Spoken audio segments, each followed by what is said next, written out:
উপস্থিত সমস্ত চিকিৎসকদের আজকের ক্লাসে সুস্বাগতম। আজ 24/7/2025 বৃহস্পতিবার। গত সোমবার আমাদের ক্লাসের আলোচ্য বিষয় ছিল ইনফার্টিলিটি। সেই বিষয়ে আলোচনা করেছিলেন ডক্টর তিয়াশা দেবনাথ ম্যাডাম। এই বিষয়ে আগের দিন সময় অভাবে ডক্টর নীলকান্ত সরকার স্যার তিনি তার মূল্যবান বক্তব্যটি রেখে উঠতে পারেননি। আজ সেই বিষয়ের উপরেই হোমিওপ্যাথিক দৃষ্টিকোণে ওই বিষয়ের চিকিৎসা বিষয় নিয়ে স্যার এই বিষয়ের উপরে দৃষ্টিপাত করবেন। আপনারা ক্লাসটি খুব মনোযোগ সহকারে শুনবেন এবং ক্লাসের শেষ অবধি যুক্ত থাকবেন। আর ক্লাসে কোন রকম বিঘ্ন যাতে না ঘটে তার জন্য অডিও এবং ভিডিওটি আপনারা মিউট অবস্থায় রাখবেন। কোন রকম প্রশ্ন থাকলে হ্যান্ড রাইজ করে জানাবেন। স্যারকে অনুরোধ করব আজকের ক্লাসটি শুরু করার জন্য। স্যার শুরু করুন। শুভ সন্ধ্যা সবাইকে। এই ক্লাসে আজকে আমি জানাই সুস্বাগতম। আজকের বিষয় মেল ইনফার্টিলিটি বিষয়ে হোমিওপ্যাথিক চিকিৎসা এবং ম্যানেজমেন্ট।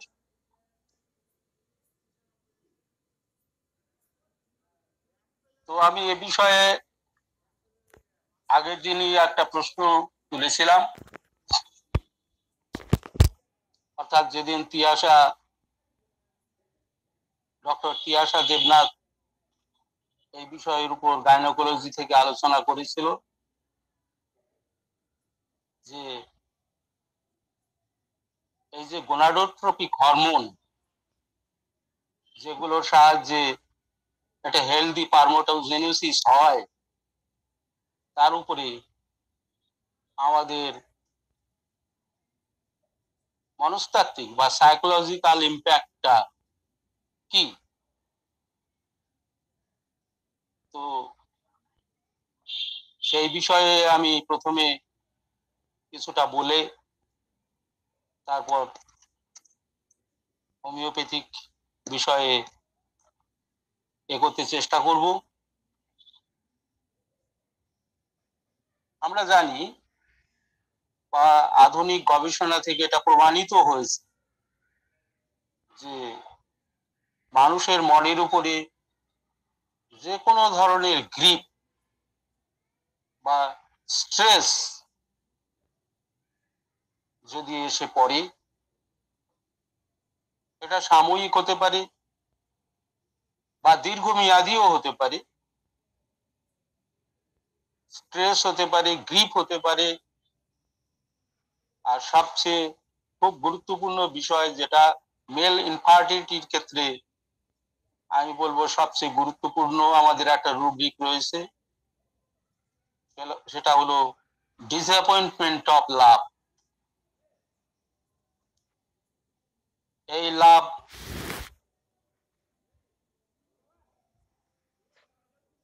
হতে পারে স্বামী স্ত্রীর মধ্যে, এবং অ্যাফেকশন, লাভ অ্যান্ড অ্যাফেকশন হতে পারে সন্তানের।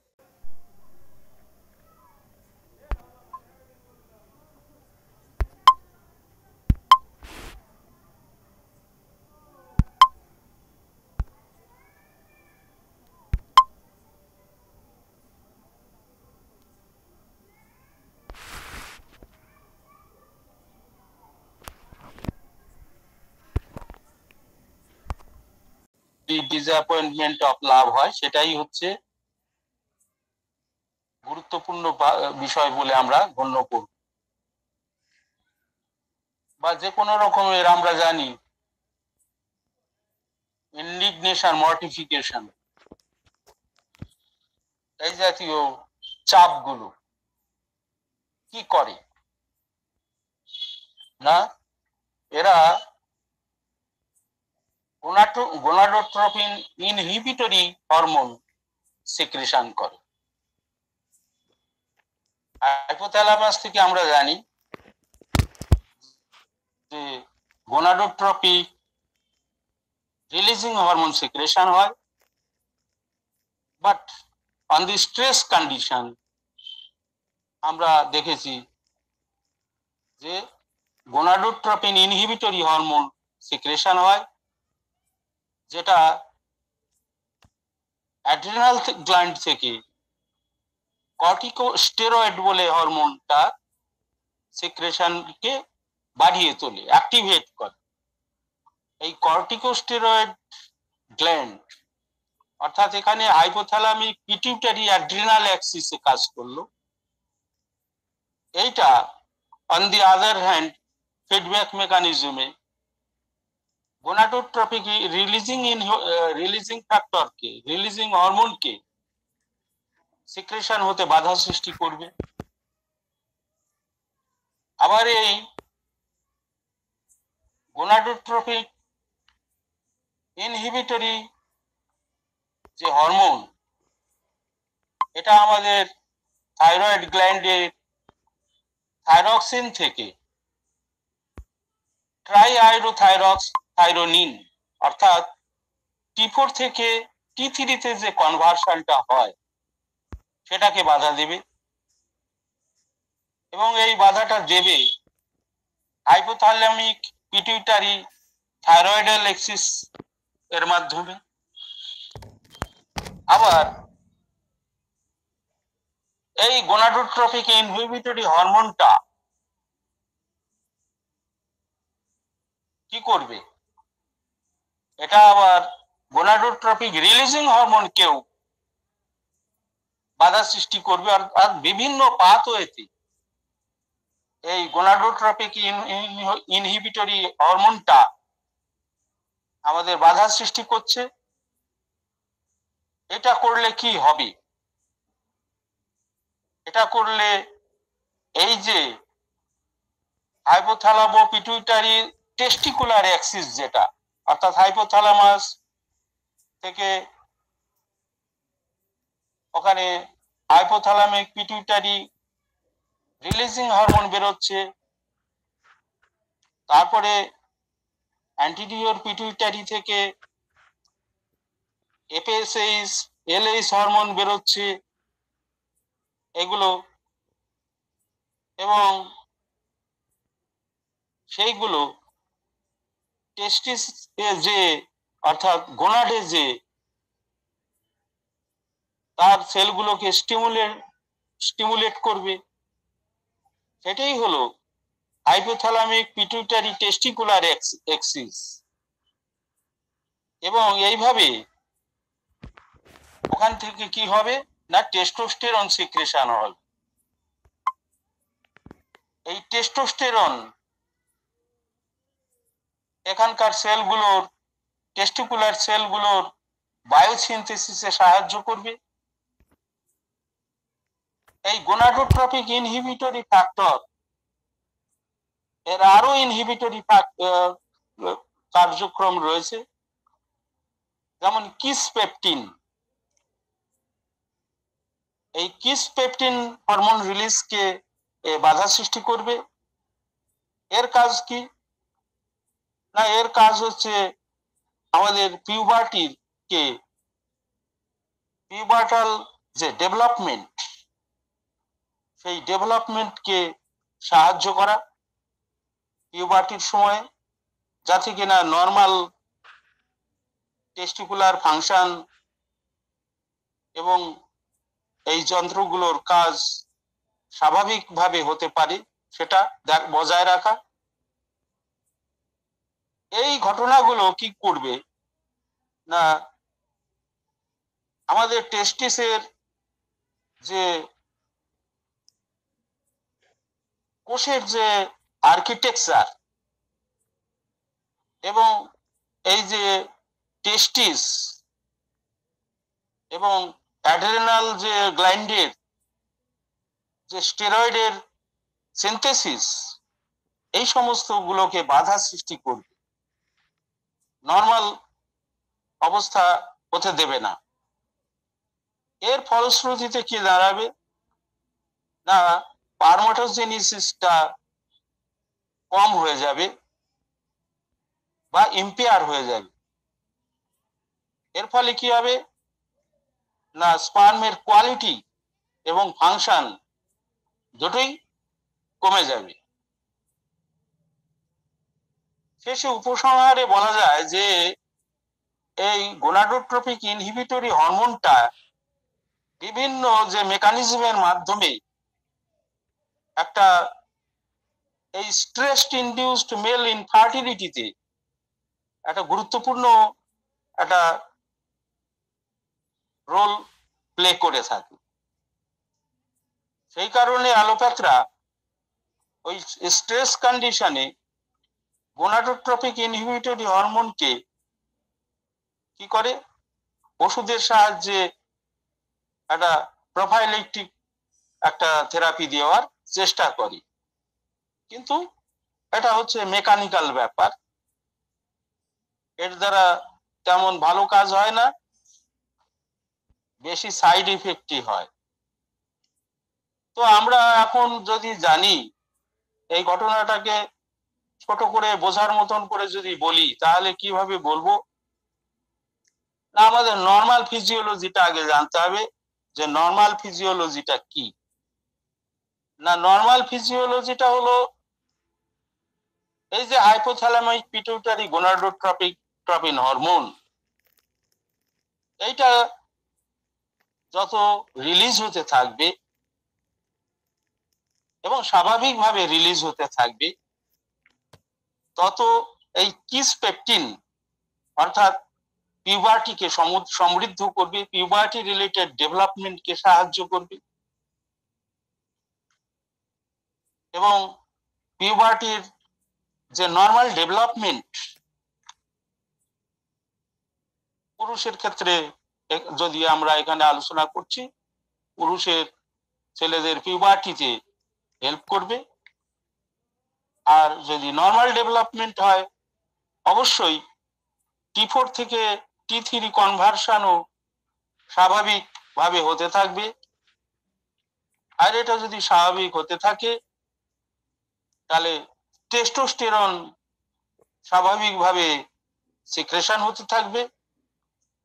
টেস্টোস্টেরন যদি স্বাভাবিকভাবে সিক্রেশন হতে থাকে, তাহলে স্পার্মাটোজেনেসিসও স্বাভাবিকভাবে হতে থাকবে এবং লাস্ট অফ অল আমরা জার্ম সেল ম্যাচুরেশন দেখতে পাবো স্বাভাবিকভাবে হচ্ছে। This is the normal physiology. এবার আমরা আন্ডার স্ট্রেস কন্ডিশনে কি কি ঘটনা দেখতে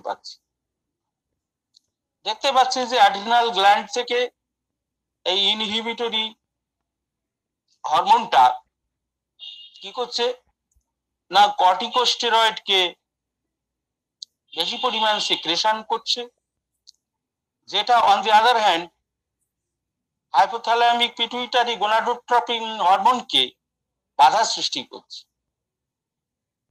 বাধা সৃষ্টি করলে কি হচ্ছে, এই যে কিস পেপটিন যেটা পিউবার্টিকে সমৃদ্ধ করছে, পিউবার্টি রিলেটেড অল ফাংশনকে, গ্ল্যান্ডুলার ফাংশনকে যেটা সমৃদ্ধ করছে, সেটাকে বাধা সৃষ্টি করছে, লোয়ার ডাউন করে দিচ্ছে। T4 থেকে T3 কনভার্সন যেটা থাইরয়েড গ্ল্যান্ডে হওয়ার কথা, সেটাকে বাধা সৃষ্টি করছে।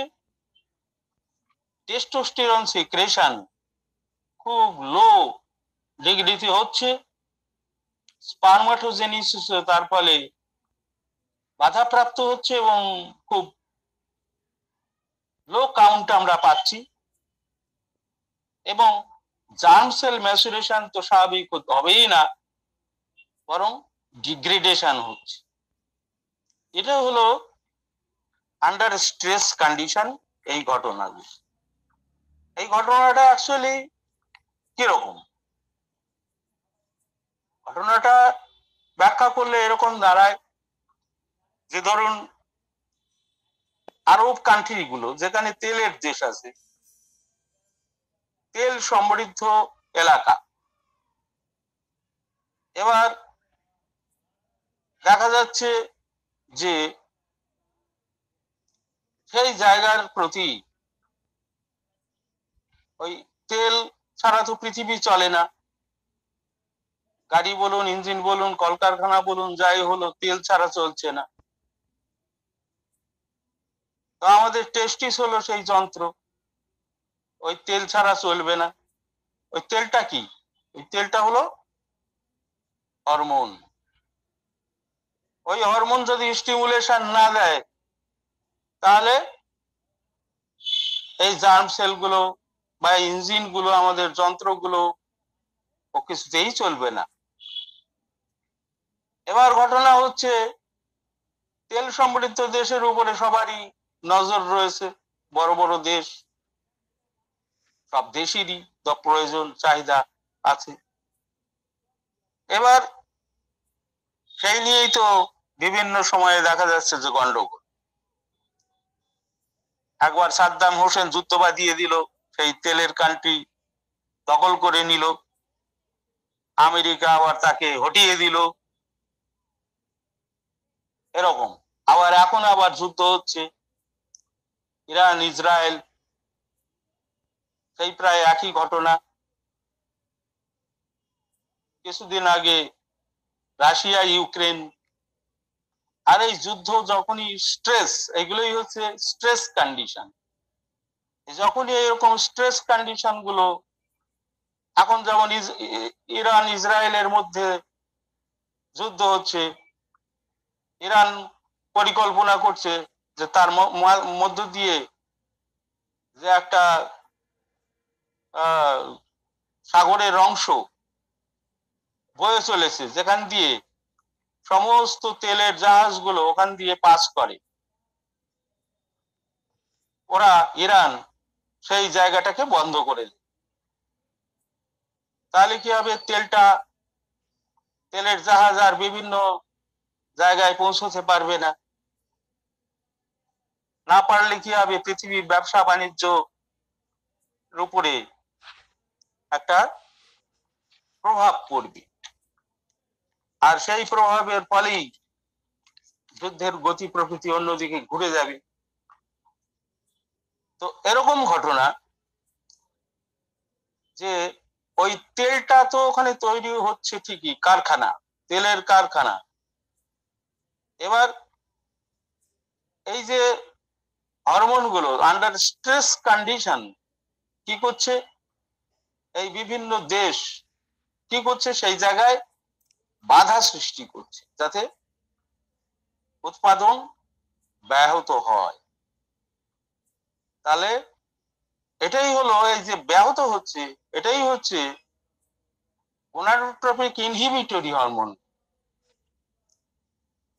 আবার তারা এমন কাজ করছে যে একটাকে বাধা দান করলে সে আবার অন্যটারও আবার, আমি যদি তেলের উৎপাদন সরবরাহ বন্ধ করে দিই তাহলে বিশ্ব বাণিজ্যের কি হবে? যে সূচক নেমে যাবে, অর্থের মূল্য অন্যরকম হয়ে যাবে, আমাদের ভারতীয় মুদ্রাস্ফীতি ঘটবে। অর্থাৎ ওটাকে যদি করি তাহলে আরেকটার উপরে প্রভাব ফেলবে। ঠিক সেই রকম গ্লুকোকর্টি ইনহিবিটরি ফ্যাক্টর যদি কাজ করতে থাকে তাহলে সে কি করবে না, অ্যাড্রিনাল থেকে কর্টিকয়েড হরমোনকে বার করে নিয়ে আসবে। সে এসে কি করবে না, আমাদের গোনাডোট্রপিন রিলিজিং হরমোনকে বাধা সৃষ্টি করবে। অর্থাৎ এটা ফিডব্যাক মেকানিজম। তা এই হরমোনগুলো যেই রাস্তা দিয়ে আসবে সেখানে বাধা সৃষ্টি হয়, যদি হয় তাদের অবস্ট্রাকটিভ পাথওয়ে থাকতে পারে। এখানে যেমন কিসপেপটিনকে বাধা সৃষ্টি করছে মাঝপথে, T4 থেকে T3 তে কনভার্সনে বাধা সৃষ্টি হবে, অর্থাৎ মাঝপথে অনেক বাধা সৃষ্টি হবে। তেমনি ওই যেই রাস্তা দিয়ে জাহাজগুলো আসবে সেখানে বাধা সৃষ্টি করে দেওয়া হবে। এই বাধা সৃষ্টি কি আবার এর উপরে শুল্ক আরোপ করেও বাধা সৃষ্টি করা যেতে পারে, যেমন আমেরিকা করছে। জি গোষ্ঠীভুক্ত দেশগুলোর উপরে শুল্ক চাপানোর চেষ্টা করছে, চাপিয়ে এই জি গোষ্ঠীভুক্ত দেশগুলো ডাউনগ্রেড করে দাও আর আমি বড় লোক হব। অর্থাৎ একটা হরমোনাল অ্যানোমেলি তৈরি হয়। অর্থাৎ বিশ্ব বাণিজ্যের ক্ষেত্রে আমি লাভবান আর তুমি ফকির হও। ঠিক তেমনি এখানেও একদিকে লাভবান একদিকে ফকির হন। তা টেস্টোস্টেরন যেখানে উপভোক্তা, এই তেল যেখানে এসে আমার কলকারখানা গাড়ি ঘোড়া চলতো, সেই উপভোক্তা টেস্টোস্টেরন সে আসলে ক্ষতিগ্রস্ত হবে এবং তার ফলে কি হবে, আমাদের দেশের উৎপাদন ব্যাহত হবে।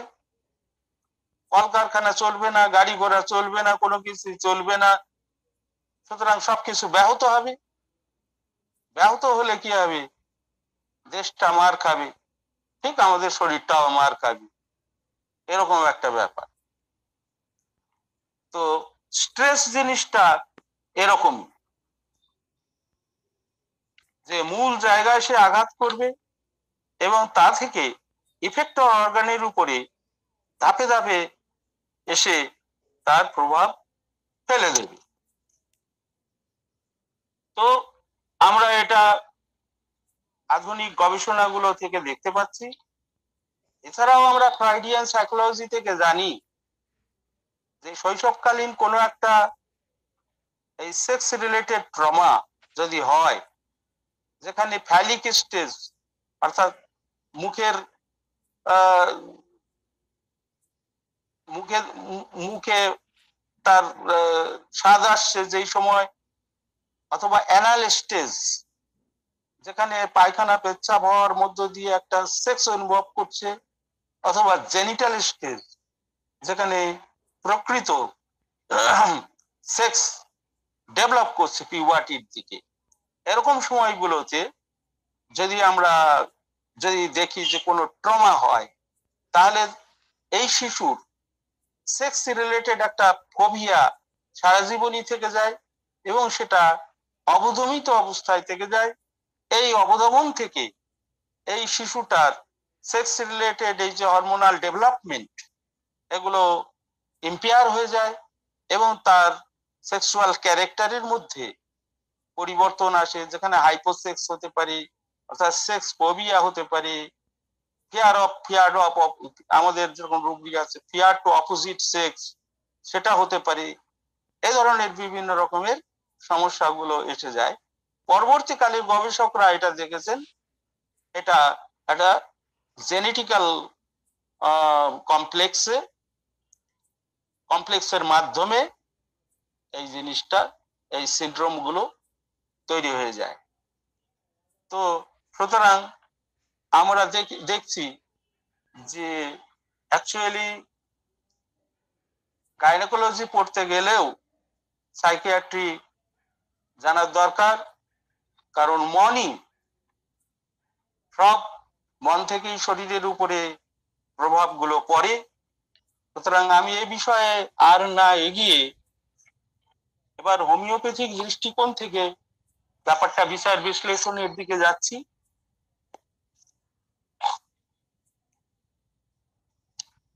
আমরা এবার যাচ্ছি যে মেল ইনফার্টিলিটির বিষয়ে আমরা মায়োজমেটিক দিক থেকে এই বিষয়গুলোকে কিভাবে অ্যানালিসিস করতে পারি। আমরা দেখেছি যে impotency and sterility from lack of sexual desire, sexual ডিজায়ারের অভাব থেকে এটা হচ্ছে। যদি হয় অর্থাৎ তার মনই চায় না সেক্স করতে, এরকম একটা জুটি আমার কাছে চিকিৎসা হচ্ছে দীর্ঘদিন থেকে। বহরমপুর থেকে আসে, একজন স্কুল টিচার, আর একজন হচ্ছে গৃহবধূ। ঘটনাটা হচ্ছে এই দুইজন, আমি খুব অবাক হয়ে গেছিলাম এই কেস রেকর্ডিং নিতে, যে দেখেছি বউটা বেশ সুন্দরী, সেক্সুয়ালি খুব অ্যাট্রাকটিভ, ফিগার তার অ্যাট্রাকটিভ, আর বড়টা হাজব্যান্ডটা লিকপিকে গরম, ঠিকই, তার লিকপিকে গরম হলেও যে সেক্স করতে পারবে না এরকম তো নয়।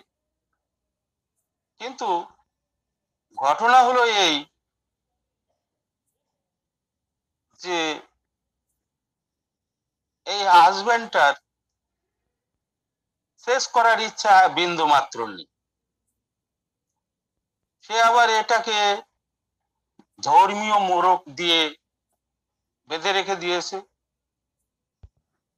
সে ধর্মীয় মোড়কে এটাকে ভালো চোখে দেখা হয় না, এটা নিষেধাজ্ঞায় আছে, মনটাকে সে পবিত্র রাখতে চায়, এরকম একটা কথাবার্তা বলে। কিন্তু আমি তাকে নানান ভাবে ঘেঁটে দেখেছি, সে যে খুব ধর্মভীরু এবং ধর্ম ছাড়া আর কিছু বোঝে না, এরকমও ব্যাপারটা না। তখন এটা বুঝতে পারলাম যে আসলে এটা একটা বাহানা, ওর মোড়কে সে শেষ করা থেকে নিজেকে বিরত রাখতে চায় আসলে। এবার এ নয় বিরত রাখতে চায়, এবার বউটার কি ব্যাপার দেখা যাক। বউটা তো সুন্দরী, সেক্ষেত্রে দেখা গেছে যে বউটা সুন্দরী ঠিকই, অ্যাট্রাকটিভ ঠিকই, কিন্তু এর সেক্স করার ইচ্ছা একদম নেই। আমরা নানান ভাবে পরীক্ষা নিরীক্ষা করেছি এবং এরকমও কথা আমি তাকে বলেছি, ঠিক আছে আপনাদের দুজনকে আমি সেক্স বর্ধক ওষুধ দিয়ে দিচ্ছি, আপনারা সেক্স ট্রাই করুন। কিন্তু তারা বলেছে যে না, ওই ধরনের ওষুধ আমরা চাই না, সেটা নিতে রাজি না। এদের যে ব্যাপারটা কি, রহস্য কি, বুঝতেই দেয় না। এবং বউটা তো বেশি তার কাছ থেকে কথা বার করাই যায় না, খুব অল্প কথা, প্রথম দিকে কথাই বলতো না। ওর হাজবেন্ডের কাছ থেকে যা শুনতাম, সে দুই একটা কথা হ্যাঁ না মনোসিলেবেলে কথা বল, তার পেটে কি বুদ্ধি আর কি তার চিন্তা ভাবনা কিছু বোঝাই যেত না, আমাদেরকে চিট করত। কিন্তু পরে যখন আমরা এইভাবে চেপে চেপে ধরলাম যে কি ব্যাপার, সন্তানাদি কি আপনারা চান না? না, সন্তানাদিও চায় না। বিছানায় হাজবেন্ড ওয়াইফ ভাই বোনের মতন শুয়ে থাকে। এ থেকে বোঝা যায় যদি দুজনের কারো না কারো সেক্সের জন্য ইচ্ছা থাকতো, তাহলে নিশ্চয়ই একজন না একজন অ্যাপ্রোচ করতো, বাট দুজনের কেউই সেক্সের বিষয়ে অ্যাপ্রোচ করে। একজনের একটা ভীতি আছে, অর্থাৎ হাজবেন্ডের, সেক্সুয়ালি সে দুর্বল, এটা একটা ঘটনা। আর বউটার আছে অ্যাভারশন, সেক্সের প্রতি তার কোনো ইয়ে নেই, এবং সাম ফিক্সড আইডিয়া। তো একজনকে লাইকোপোডিয়াম, হাজবেন্ডকে, বউটাকে থুজা দিয়েছিলাম। ফিজিক্যাল দিক থেকে সমস্ত দিক থেকে ভালো উন্নতি হয়েছে, এমনকি বউটার টিউমারও ছিল ইউটেরাসে, সেসবগুলো চলে গেছে। এবং হাজবেন্ডেরও ফিজিক্যাল দিক থেকে অনেক উন্নতি হয়েছে, শারীরিক যে সমস্ত গ্যাস্ট্রিক সিমটমস গুলো প্রচুর মাত্রায় ছিল, যেমন লাইকোপোডিয়ামের পেশেন্টের কমনলি থেকে থাকে, ওরও সেটা কমনলি না আনকমনলি আছে। এবং অন্যান্য স্কিন ডিজিজ গুলো রয়েছে, সেগুলো বেরিয়ে টেরিয়ে যে অনেক ভালো আছে। কিন্তু এই সেক্সুয়াল ব্যাপারে কিন্তু উন্নতি দেখা যায়। এটা একটা পিকুলিয়ার কেস। তো এখন দেখা যাচ্ছে দুজনেরই সেক্সুয়াল চাহিদা নেই, কিন্তু একজনের হচ্ছে ছোড়া, আর একজনের কিন্তু সাইকোসিস থেকে। তো এরকম বিষয়গুলো আমরা যদি সাইকোসিসের ক্ষেত্রে যাই, দেখবো এদের ক্ষেত্রে কিন্তু হাইপার সেক্সুয়ালিটি থাকে। আর একটু আগে বললাম যে সাইকোসিসেরও কিন্তু এরকম ল্যাক অফ ডিজায়ার থাকতে পারে, কিন্তু তার কারণ অন্যরকম। সেটা হচ্ছে কতগুলো ফিক্সড ধারণার বশবর্তী হয়ে সে ওই দিকে এগোয় না। হাইপার সেক্সুয়ালি এক্ষেত্রে দেখা যায় যে সাইকোসিসের ক্ষেত্রে একজন পার্টনারের যদি হাইপার সেক্সুয়ালিটি থাকে, আর একজন পার্টনার যদি হাইপোসেক্সুয়ালিটি থাকে, তাহলে কিন্তু দেখা যাবে একটা ম্যাল অ্যাডজাস্টমেন্ট এর মধ্যে হবে। এই যে অ্যাডজাস্টমেন্টের গন্ডগোল, এ থেকে যে মুড ডিসঅর্ডার হবে, এর ফলে কি হবে, রিভার্সলি দুজনকেই কিন্তু আক্রমণ করবে। কিন্তু সাইকোসিস পার্টনার কি করবে, এই যার কম আছে, অর্থাৎ স্বামীর যদি কম থাকে তো স্ত্রী অন্য পার্টনারের, অন্য লোকের খোঁজে বেরিয়ে পড়বে, আর যদি স্ত্রীর কম থাকে স্বামী অন্য লোকের খোঁজে বেরিয়ে পড়বে। এই হচ্ছে সাইকোসিসের ক্যারেক্টার। আর যদি সিফিলিস হয়, তাহলে আমরা দেখেছি যে এদের মধ্যে একটা পারভার্টেড সেক্সুয়াল ডিজায়ার থাকে। যে কোনো রকমের অ্যাবনর্মাল অ্যানাল অথবা অ্যানিমেলের সঙ্গে পর্যন্ত এরা সেক্স করতে পারে। অর্থাৎ সেই জন্য এদেরকে বলা হয় 3A's ফিগার, 3টে এ। কি? Abnormal sex, anal sex, animal sex, 3A। এরা লাভ সিকও হতে পারে, কিন্তু এরা কি, যেমন আমরা ইয়েতে দেখি লাভ সিক রুব্রিকে ডিসঅ্যাপয়েন্টমেন্ট অফ লাভের মধ্যেই আছে কি, love with one of our own sex. তার মানে পুরুষ যদি হয় আর একটা পুরুষের সঙ্গে, মেয়ে যদি হয় আর একটা মেয়ের সঙ্গে, যেটাকে বলা হচ্ছে হোমোসেক্সুয়াল। এই ধরনের ক্ষেত্রটা হলো সিফিলিসের। এগুলো হচ্ছে পারভার্টেড সেক্স। আর এটা হচ্ছে টিউবারকুলার মাইন্ডটা কিরকম হয়। টিউবারকুলার যদি হয়, এদের সেন্সিবল মুড হবে, এরা সেক্স করে কোনোদিন সন্তুষ্ট হয় না। সেই কারণে কি করে, এরা নতুন নতুন পার্টনার খুঁজে। আবার শুধু তাই নয়, সেক্সের সময় নতুন নতুন পশ্চার আবিষ্কার করে, আর নানান রকমের কল্পনাতে গুড হয়ে সেক্স নিয়ে চিন্তা করে। শরিক মাইন্ড যদি হয়, আমরা দেখেছি সেখানে যে অলওয়েজ, সব সময় কনস্ট্যান্টলি ডোয়েলিং অন সেক্সুয়াল ম্যাটার্স। যেমন স্ট্যাটিসের ইয়েতে আমরা দেখি লাইকোপোডিয়ামে পারফরমেন্সে সে ভালো পারুক না পারুক, কিন্তু তার মনের চাহিদা কিন্তু খুব বেশি।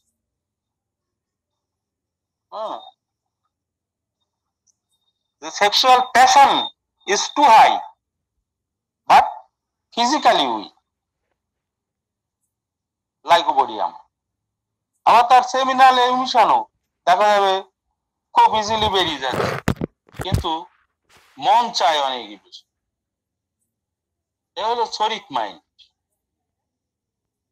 যদি সাইকোসিস যদি হয়, আমরা দেখেছি যে সেখানে ইরেকশন গুলো খুব ঘন ঘন হবে, এবং স্ট্রং এবং কি তাদের হাই সেক্সুয়াল ড্রাইভ করার ক্ষমতা থাকে। শুধু তাই নয়, দীর্ঘ সময় ধরে তাদের এই কাজ করার ইচ্ছা থাকে। সিফিলিটিক মাইন্ড কি হয়, এদের কি এদের সেক্সটার ক্যারেক্টার হচ্ছে স্যাডিস্টিক টাইপ। স্যাডিস্টিক মানে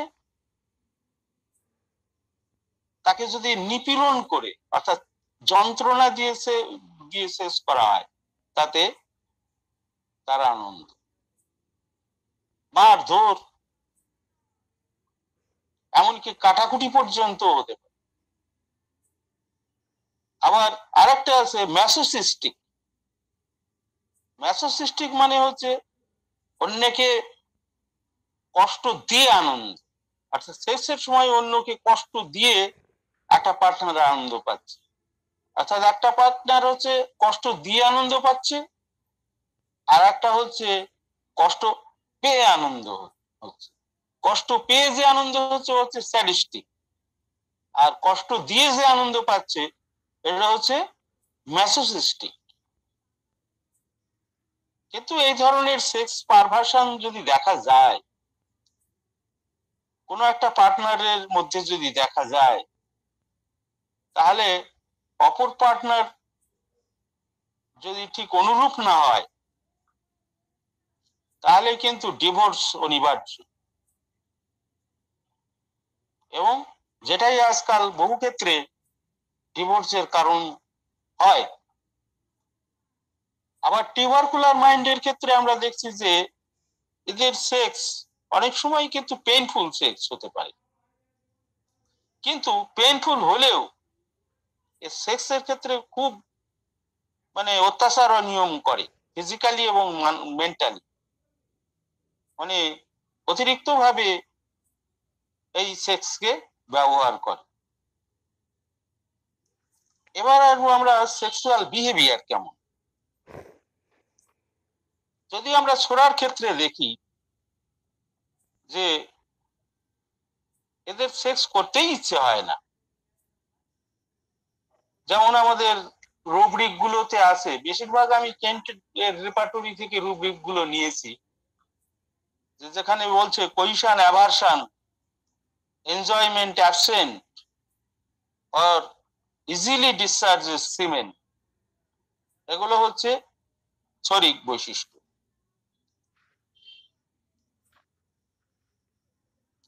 আর যদি সাইকোটিক বৈশিষ্ট্য আমরা কি দেখি, এরা সেক্স এনজয় করতে চায় সেলফিশ ভাবে, তার অপোজিট পার্টনারের ভালো মন্দ তার প্রতি কোনো অ্যাটেনশন দেয়। যেমন আমি একটা কেস পেয়েছিলাম হসপিটাল প্র্যাকটিসে, স্বামী স্ত্রী দুজনকে চিকিৎসা করতাম।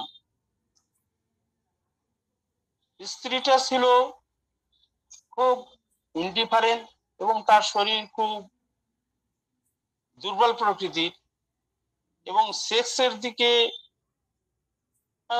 হাইপোসেক্সুয়াল। একেবারে সেক্স নেই তা নয়, বাট হাইপোসেক্সুয়াল ছিল। কিন্তু তার স্বামীটা ছিল অপোজিট, তার হচ্ছে হাই সেক্সুয়াল পাওয়ার ছিল। এর ফলে এবং তার প্রতিদিন তার সেক্স না হলে তার নাকি ঘুম হতো না, এবং স্ত্রীটার প্রতিদিন হলে শারীরিক অসুস্থতা ডেভেলপ করত। কিন্তু এ হাজবেন্ড ছাড়বে না, এইভাবে চালাচ্ছে, এবং তার ফলে ভদ্র মহিলা অসুস্থ হয়ে যাচ্ছে দিনকে দিন, এবং আমার কাছে এসেছে। তো আমি বউটাকে সিপিআর এবং স্বামীটাকে দেখলাম ওইটা কনস্টিটিউশন মেডোরিনাম হাইপোটেন্সিতে প্রয়োগ করলাম। এর ফলে কিন্তু একটা অ্যাডজাস্টমেন্টে আনা গিয়েছিল। সিপিআর মহিলাটার সেক্স পাওয়ার কিছুটা বৃদ্ধি পেয়েছিল, এবং মেডোরিনামের মধ্যে নিজের একটা সংযম এসেছিল, যে যখন বুঝতে শিখছিল যে সে একটু বাড়াবাড়ি করে ফেলছে, সেটাকে সে কন্ট্রোল করছিল। সুতরাং আমাদের মেডিসিন সেক্সের উপরে দুর্দান্ত কাজ জানতে পারে। আবার সাইকোসিসের ক্ষেত্রে আমরা দেখছি যে এদের মাইন্ড কিরকম হয়, ল্যাসিভিয়াস, লাস্টফুল, এরকম হয়, অবসিন, অশ্লীল, এরা অশ্লীল। যেমন ধরুন man searching for little girls, পুরুষ, এমন অনেক অশ্লীল পুরুষ আছে যারা ছোট বাচ্চার সঙ্গে সেক্স করতে চায় এবং তাতে সে আনন্দ পায়। সবচেয়ে বড় ব্যাপার হচ্ছে বড়দের সঙ্গে না, এই ছোটদের সঙ্গে এই সেক্স করে সে আনন্দ পায়। তার মানে কি, এটা একটা ইনকোঅর্ডিনেশন। সে কারণে এই রুব্রিকটা হলো সাইকোসিসের মধ্যে চলে যায়। অশ্লীল গান গাইতে পছন্দ করে, অশ্লীল কথা বলতে ভালোবাসে। আবার এটা টিউবারকুলার ভ্যারাইটির মধ্যেও দেখা যায়, কিন্তু দুটোর আলাদা ভঙ্গি আছে, সেটা পরে বলছি। সিফিলিসের ক্ষেত্রে আমরা কি দেখব না, একটা ডিস্ট্রাকটিভ অ্যাটিটিউড থাকে এবং ক্রুয়েলটি, নিষ্ঠুর ভাবে সেক্স করে, এবং তার কারণের জন্য পার্টনার কোল্ড ইন সেক্স, সেক্সে একটা সময় ঠান্ডা হয়ে যায়। যদি এই পার্টনার যদি শরীর ডমিনেন্ট হয়, তাহলে এই সিফিলিসের এই অ্যাটিটিউড হজম করতে পারবে না। ফলশ্রুতিতে সে মানসিকভাবে একেবারে ভেঙে পড়বে, ডিপ্রেশনে চলে যাবে। এই ডিপ্রেশন থেকে বিবাহ বিচ্ছেদ হয়ে যায়। আর টিউবারকুলার মাইন্ডের ক্ষেত্রে কি দেখা যায় না, flying from one partner to another, এক পার্টনার থেকে আর এক পার্টনারের দিকে সে চলে যাচ্ছে। কেন না, নতুন নতুন রোমান্সের জন্য। কারণ তার মন কিছুতেই স্যাটিসফাই হচ্ছে না সেক্সের ব্যাপারে। তাছাড়া এইভাবে যে একাধিক পার্টনারের দিকে ছুটে যাচ্ছে এবং অনেক বেশি সেক্স এনজয় করতে পছন্দ করছে, সেই জন্য প্রোটেকশন নিয়ে তারা করছে না। এই প্রোটেকশন নিয়ে না করার জন্য কি হয়ে যাচ্ছে, এসটিডি, সেক্সুয়ালি ট্রান্সমিটেড ডিজিজ গুলো ধরে যাচ্ছে। এবং যখনই সেক্সুয়ালি ট্রান্সমিটেড ডিজিজ ঢুকে পড়বে, তখন কিন্তু এরা ডিপ্রেশন হবে, এবং এই ডিপ্রেশন যত বাড়বে সেক্স পাওয়ারও কমতে থাকবে। অর্থাৎ একটা ফিডব্যাক মেকানিজমে চক্রাকারে তখন ঘুরতে থাকবে, এবং এই ব্যক্তিরা তখন ডিপ্রেশনে আত্মহত্যার দিকে ঝুঁকবে।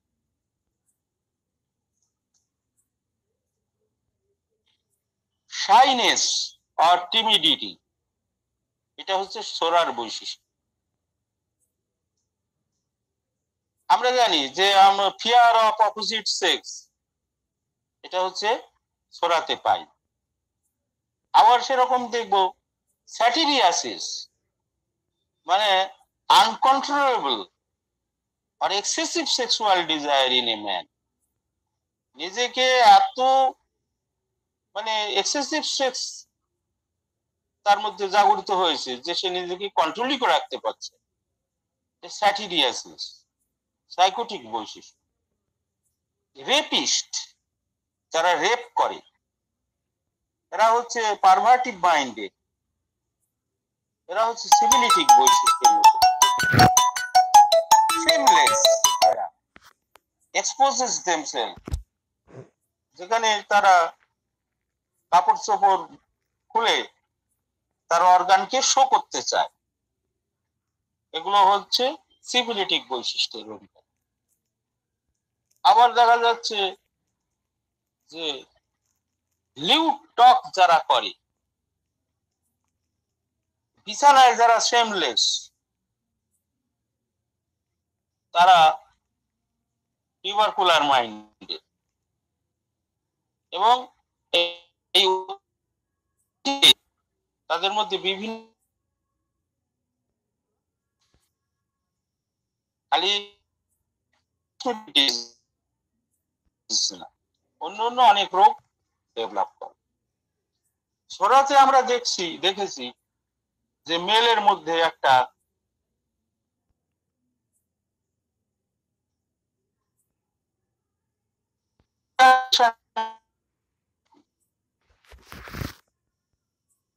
কিন্তু ছোড়ার ক্ষেত্রে দেখা যায় যে অনেকদিন অ্যাবস্টিনেন্স থাকলে তারপরে তার এই মাস্টারবেশনের প্রবৃত্তি জাগে বেশিরভাগ ক্ষেত্রে। আবার ছোড়া সেক্সের দিকে খুব এক্সাইটেবলও হয়,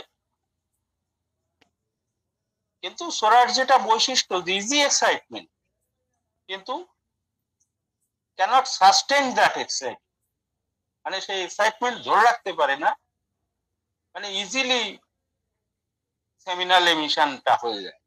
এটা হলো ছোড়ার বৈশিষ্ট্য।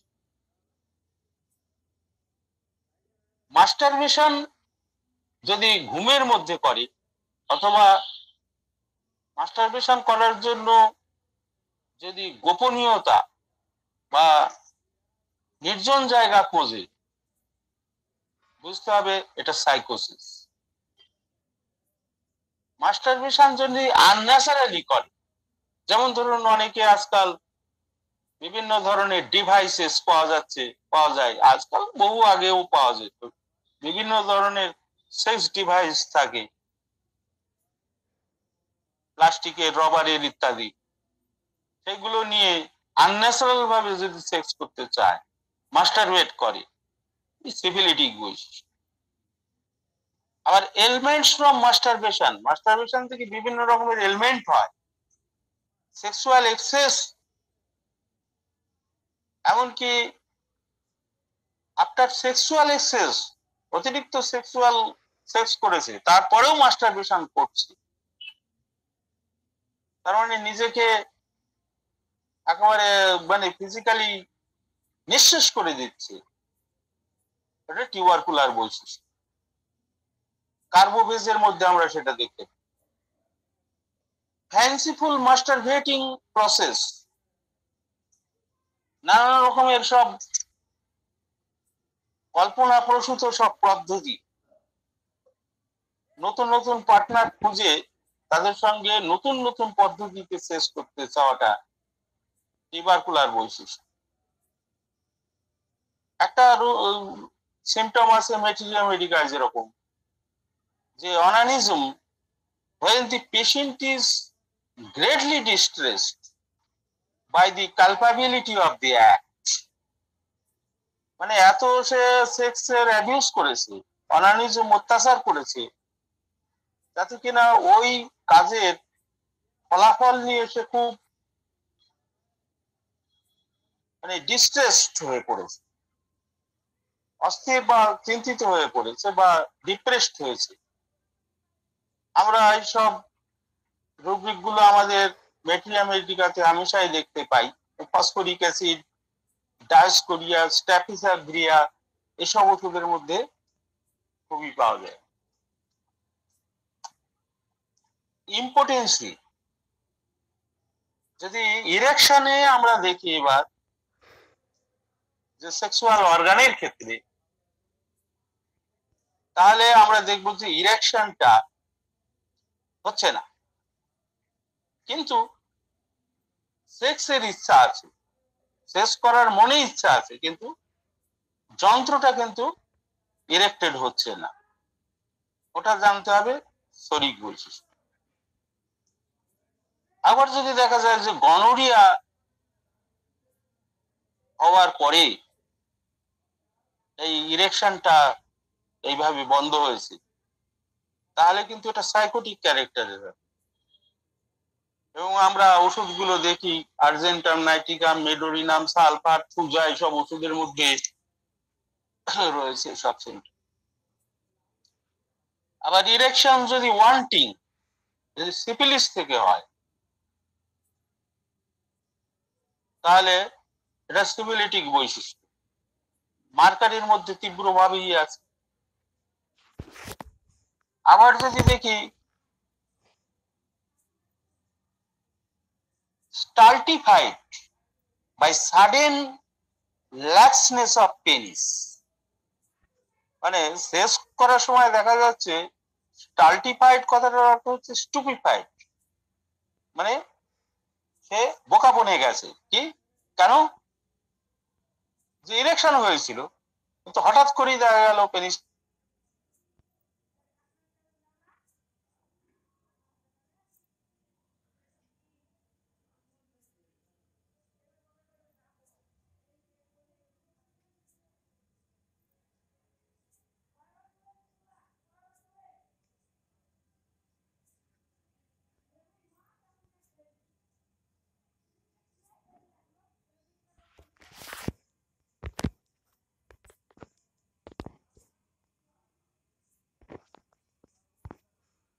যদি ইরেকশনের ক্ষেত্রে যদি দেখি যে শর্ট টু ইজি, মানে সহজেই হচ্ছে ইরেকশন, কিন্তু ইরেকশনটা ইনকমপ্লিট, অতটা অতটা দৃঢ় হচ্ছে না পজিশনের সময়, তখন এটা শরিক বৈশিষ্ট্য। কিন্তু যদি সাইকোসিস হয় তাহলে দেখা যায় ফ্রিকোয়েন্ট ইরেকশন হয়।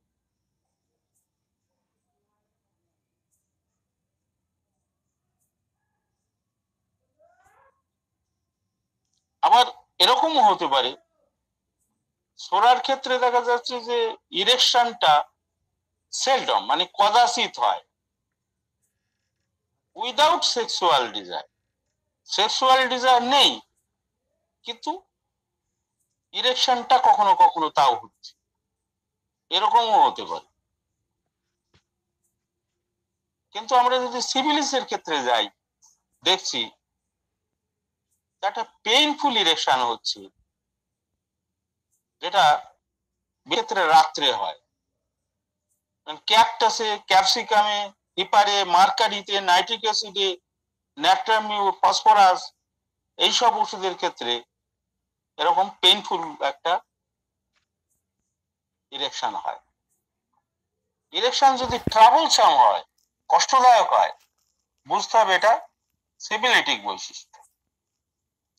কিন্তু যদি দেখা যায় যে ইরেকশন খুব স্ট্রং, ভায়োলেন্ট হচ্ছে, এটা টিউবারকুলার বৈশিষ্ট্য।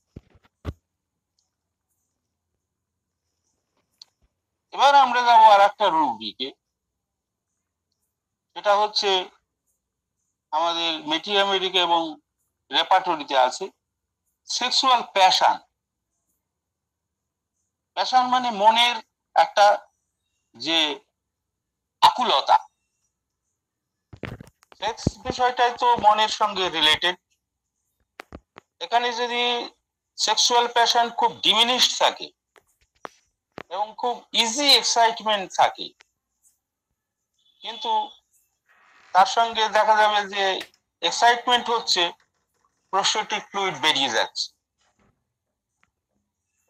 আবার দেখা যাচ্ছে যে সেক্সের ইচ্ছা দমন করার ফলে শারীরিক বিভিন্ন রোগের উদয় হচ্ছে, এরকম আমরা রোগী পাই।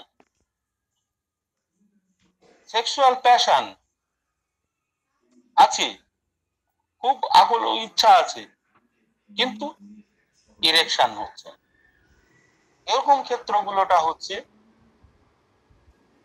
শরিক ক্ষেত্র,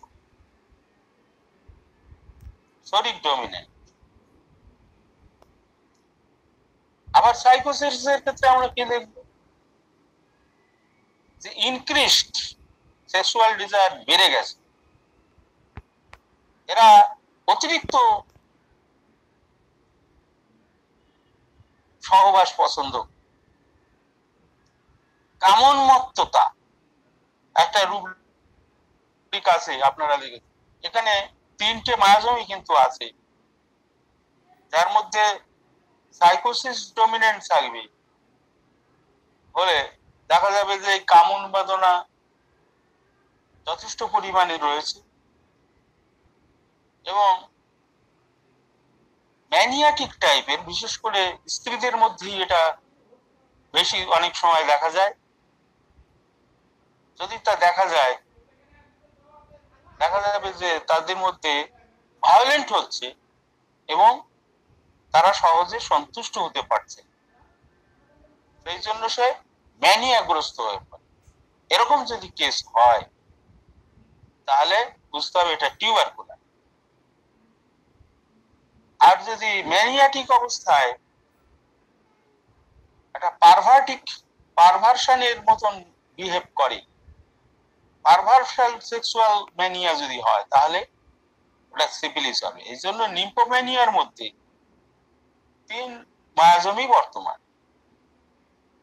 সিফিলিসের মূল কথা হলো সেক্সুয়াল লাভের ক্ষেত্রে একটা পারভার্সিটি থাকবে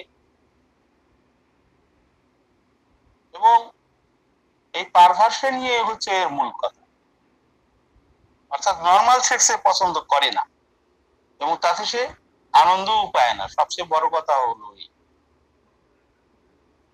আর টিউবারকুলারের ক্ষেত্রে যেরকম একটা রুব্রিক আমরা দেখেছি যে attempt to satisfy it by every until it drives him to onanism। প্রত্যেকবার শেষ করার সময় সে চেষ্টা করে স্যাটিসফাই হওয়ার জন্য, কিন্তু তখনই সে স্যাটিসফাই হবে যত সময় না সে নিজের উপর একেবারে অত্যাচার করে সেক্সটা করে।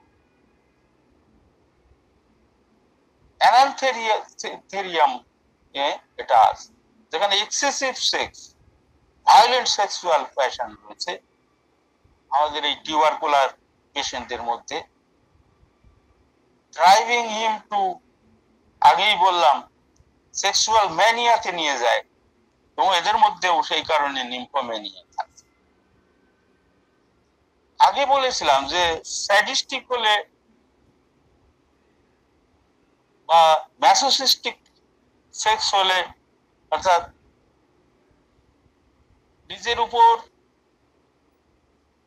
কোন পার্টনার যদি হয় তার উপর পেনফুলি সেক্স করুক এটা যদি চায় তাহলে স্যাডিস্টিক, আর যে পেন যন্ত্রণা দিতে চায় তাহলে ম্যাসোসিস্টিক। কিন্তু দুটো একসঙ্গে যখন হয়ে যাবে তখন কিন্তু সাইকোটিক হয়ে যাবে, স্যাডোম্যাসোসিস্টিক।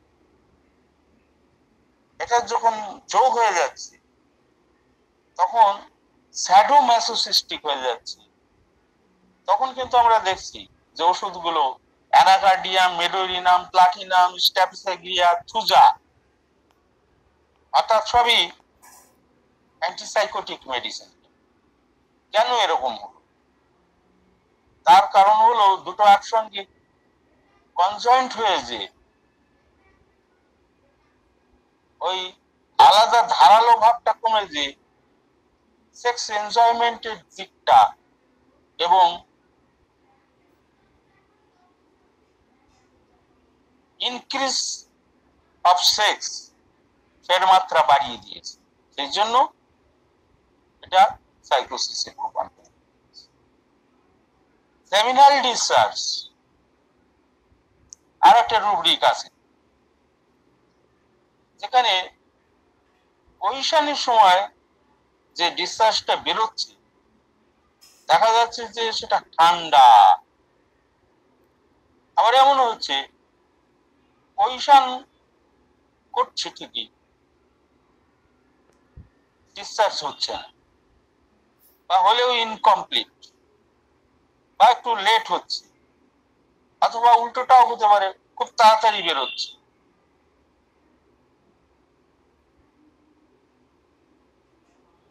ইরেকশন হওয়ার সাথে সাথে অল্প সময়ের মধ্যে বেরিয়ে যাচ্ছে।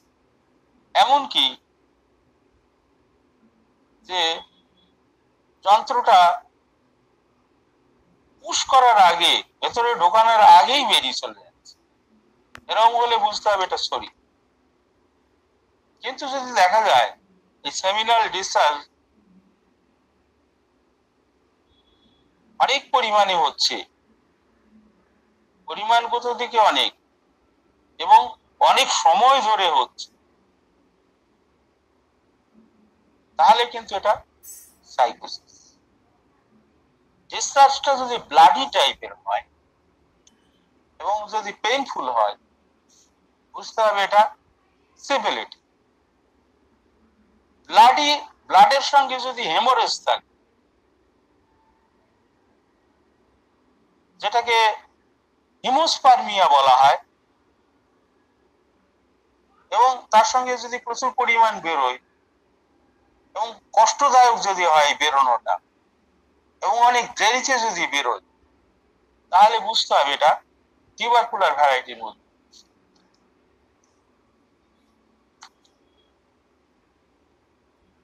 এবার যদি আমরা আরেকটা রুব্রিকে আসি, সেমিনাল এমিশন, অর্থাৎ আগে যেটা বললাম সেটা হচ্ছে ডিসচার্জের ক্যারেক্টার, আর এমিশন মানে হচ্ছে পাস হওয়া। পাস হওয়া আর ডিসচার্জের ক্যারেক্টার দুটো কিন্তু এক না। এই জন্য রেপার্টরিতে দুটো আলাদা রুটিন আছে। তো সেমিনাল এমিশনের জন্য যদি শরীরে আরাম বোধ হয়, সেটা হলো সোরা। এমনকি একটা হাসি কৌতুক করার সময়ও মেয়েদের সঙ্গে কোনো পুরুষ হাসি কৌতুক করছে বা সেক্স রিলেটেড কোনো কথা বলছে কৌতুকপূর্ণ, তাহলেই কিন্তু সেমিনাল এমিশন হয়ে যেতে পারে। অনেকের না, কিছু পেশেন্ট, এরা তো অ্যাকচুয়ালি পেশেন্ট, সেই জন্য একটা রুব্রিক আছে, while frolicking with a woman, ওমেনের সঙ্গে যখন একটা হাসি কৌতুক করছে সেই সময়। আবার পায়খানা করার সময় যদি দেখা যায় যে সিমেন বেরিয়ে যাচ্ছে, তাহলে এটা কিন্তু সোরা। আবার সেমিনাল এমিশন উইদাউট ইরেকশন, কোনো ইরেকশন হচ্ছে না অথচ সেমিনাল এমিশন হয়ে যাচ্ছে, এও সোরা। আবার এটা টিউবারকুলার ভ্যারাইটির মধ্যেও আছে। সাইকোসিসের ক্ষেত্রে কিন্তু আমরা এই এমিশনটা কিরকম দেখব, একটা ফোর্সফুল সেমিনাল এমিশন, অর্থাৎ এত এর এক্সাইটমেন্ট হয়, যদি বাইরে যদি সেমিনাল এমিশন হয় তো অনেক দূরে যে ছিটকে পড়ে, তার সঙ্গে একটা প্যাজম থাকবে, একে বলা হয়, এটা এরকম যদি হয় তাহলে এটা হচ্ছে সাইকোসিস। আবার খুব কাছে গড়িয়ে পড়ছে, সেরকম ফোর্সফুল না, হলো সোরা। Seminal emission painful at night, রাত্রিবেলায় সেমিনাল এমিশন যখন হচ্ছে তখন যন্ত্রণাদায়ক হচ্ছে, সিফিলিস। সেমিনাল এমিশন রাত্রিবেলায় হচ্ছে এবং সেটা হচ্ছে আফটার অনানিজম, অত্যাচারের পর, এবং আনকনসিয়াসলি হচ্ছে, ফ্রিকোয়েন্ট হচ্ছে, এটা হলো টিউবারকুলার। এবার যদি আমরা যাই ওডার অফ সেমিনাল ফ্লুইড, এই যে সেমিনাল ফ্লুইডটা বার হচ্ছে তার গন্ধ কেমন? আমরা সাধারণত দেখেছি যে সোরার ক্ষেত্রে তেমন বাজে গন্ধ হয় না, একটা ফেইন্ট ওডার থাকে, একটা ব্লিচ বা অ্যামোনিয়ার যেরকম গন্ধ হতে পারে, মোর অর লেস স্বাভাবিক একটা গন্ধ। কিন্তু সাইকোসিসের ক্ষেত্রে স্ট্রং ফিশি ওডার থাকে। সিফিলিস হলে এর মধ্যে একটা ব্লাডি রক্তের গন্ধ যেরকম ওরকম পাওয়া যায়। টিউবারকুলার যদি হয় ভেরি স্ট্রং, পানজেন্ট অথবা অফেন্সিভ, পুট্রিড, পচা, এরকম গন্ধ পাওয়া যায়। পুট্রিড লাইক পাস, পুঁজের মতন, এরকম গন্ধ পাওয়া যায়।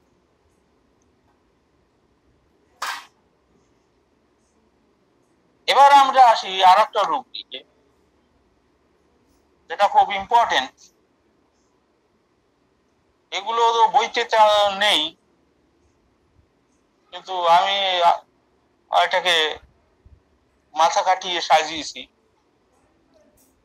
যে quantity and quality of the seminal discharge, যেটা গাইনোকোলজির বইতে রয়েছে, যেখানে বলা হচ্ছে যে অলিগোস্পার্মিয়া। অলিগোস্পার্মিয়া মানে ভলিউম যেখানে 1.5 মিলিলিটারের কম হয়, এটাকে অলিগোস্পার্মিয়া বলে। তো এই ভলিউমে কম হওয়া যে কোনো জিনিস ডেফিসিয়েন্সি মানে তো সোরা, তার মানে স্পার্মাটোজেনেসিসে ওখানে গন্ডগোল। অলিগোজুস্পার্মিয়া যেখানে কি হয় না, স্পার্মের কাউন্ট 10 মিলিয়নের কম হয়, এবং এখানে high TSH thyroid stimulating hormone কাজ করে, মানে হাইপারথাইরয়েডিজমের ক্ষেত্রে এটা দেখা। আবার যেখানে রয়েছে অ্যাসথেনোজোস্পার্মিয়া, মানে কি রিডিউসড স্পার্ম মোটিলিটি, স্পার্মের মোটিলিটি যেখানে কমে গেছে। অথবা অ্যাসথেনোস্পার্মিয়া, একই কথা, পুয়ার মোটিলিটি অফ স্পার্মস। এখানে দেখা যায় যে এলএইচ হরমোনের আধিক্য হয়। কিন্তু একটা অ্যাসথেনোস্পার্মিয়া, যে কোনো অ্যাসথেনিক কনস্টিটিউশন মানেই হচ্ছে এটা হচ্ছে একটা শরিক বৈশিষ্ট্য ধরতে হবে। সোরার সঙ্গে সিফিলিসও থাকতে পারে। টিউবারকুলার পেশেন্টরা সাধারণত এরকম হয়, অ্যাস্থেনোপিক স্টেজে যায়। এটার ঘটনা এটা সাধারণত জেনেটিক কজ থেকে হতে পারে, অথবা যে কোনো ইনফেকশন থেকে হতে পারে, যে সিফিলিস, গনোকক্কাল, ক্লামাইডিয়াল অথবা হারপিস, এসব থেকে হতে পারে। Or exposure two harmful substances, যেই সাবস্টেন্স গুলো ক্ষতি করে, এসব থেকে হচ্ছে। অ্যাক্রোমেগালি, যেখানে প্রোল্যাকটিন ইনক্রিজ হলে হয়। তো এই সমস্ত কেসগুলো হচ্ছে সোরার মধ্যে পড়বে, যেখানে functional ability is too poor. আবার যদি দেখি পলিজোস্পার্মিয়া, মানে স্পার্মের সংখ্যা যেখানে অতিরিক্ত বেশি, যেখানে 250 মিলিয়নসের পার মিলিলিটার থাকতে পারে। এখানে কি হয়, এলএইচ, এফএসএইচ, ইস্ট্রাডিয়াল, টেস্টোস্টেরন এবং সেক্স বাইন্ডিং হরমোনগুলো যেখানে একযোগে অতিরিক্ত মাত্রায় কাজ করতে থাকে এবং একটা ভাইটাল রোল নিয়ে থাকে স্পার্মাটোজেনেসিসে। সেখানে স্পার্ম ম্যাচুরেশন প্রচুর পরিমাণে হয়, অর্থাৎ অতিরিক্ত সিক্রেশন হয় এগুলো। এর ফলেই হচ্ছে 250 মিলিয়ন পর্যন্ত এর কাউন্ট চলে যেতে পারে। তো এই কারণে এটা সাইকোসিসের অন্তর্ভুক্ত হয়ে গেছে। আবার যদি দেখা যায় অ্যাসপার্মিয়া, যেখানে সিমেনের পরিমাণ নেই একদম। অ্যাজোস্পার্মিয়া, এখানে সিমেন আসছে ঠিকই, কিন্তু এখানে কোনো স্পার্ম থাকছে না, এটা হলো অ্যাজোস্পার্মিয়া। এই যে ডিস্ট্রাকশন, এই ডিস্ট্রাকশন, এখানে সেলগুলো একেবারেই কাজ করছে না। এই জন্য কি হচ্ছে, সিফিলিসের মধ্যে পড়ছে। এখানে কি হচ্ছে, এফএসএইচ, এলএইচ হাই হচ্ছে এবং টেস্টোস্টেরন সেখানে লো হয়ে যাচ্ছে। এটাই অ্যাজোস্পার্মিয়ার ক্ষেত্রে দেখো। এখানে কি হচ্ছে না, সেমিনাল টিউবুলার ফেলিওর হয়, মামসের পরে এটা হয় সাধারণত। এবার আমরা যাই টিউবারকুলার ভ্যারাইটিস এর মধ্যে কি দেখা যায় না টেরাটোজোস্পার্মিয়া, যেখানে আমরা দেখি অনেক অ্যাবনর্মাল শেপেড স্পার্ম থাকে। 96% উপরেও যদি থাকে স্যাম্পেলের মধ্যে এই অ্যাবনর্মাল শেপেড স্পার্ম, তাহলে একে টেরাটোজোস্পার্মিয়া বলে। আবার যদি তিনটে একসঙ্গে আমরা দেখি যে অলিগো অ্যাসথেনো টেরাটোজোস্পার্মিয়া, OAT সংক্ষেপে, অলিগো অ্যাসথেনো টেরাটোজোস্পার্মিয়া। অলিগোজোস্পার্মিয়া মানে হচ্ছে যেখানে লো নাম্বার অফ স্পার্ম থাকছে, অ্যাসথেনোজোস্পার্মিয়া মানে হচ্ছে পুওর স্পার্ম মুভমেন্ট থাকছে, স্পার্মের মুভমেন্ট সেখানে কম। টেরাটোজোস্পার্মিয়া মানে অ্যাবনর্মাল স্পার্ম শেপ থাকছে। সুতরাং এই তিন ভ্যারাইটি যখন একসঙ্গে হচ্ছে তখন সোরাসিবিলিটির বৈশিষ্ট্যের মধ্যে চলে যাচ্ছে,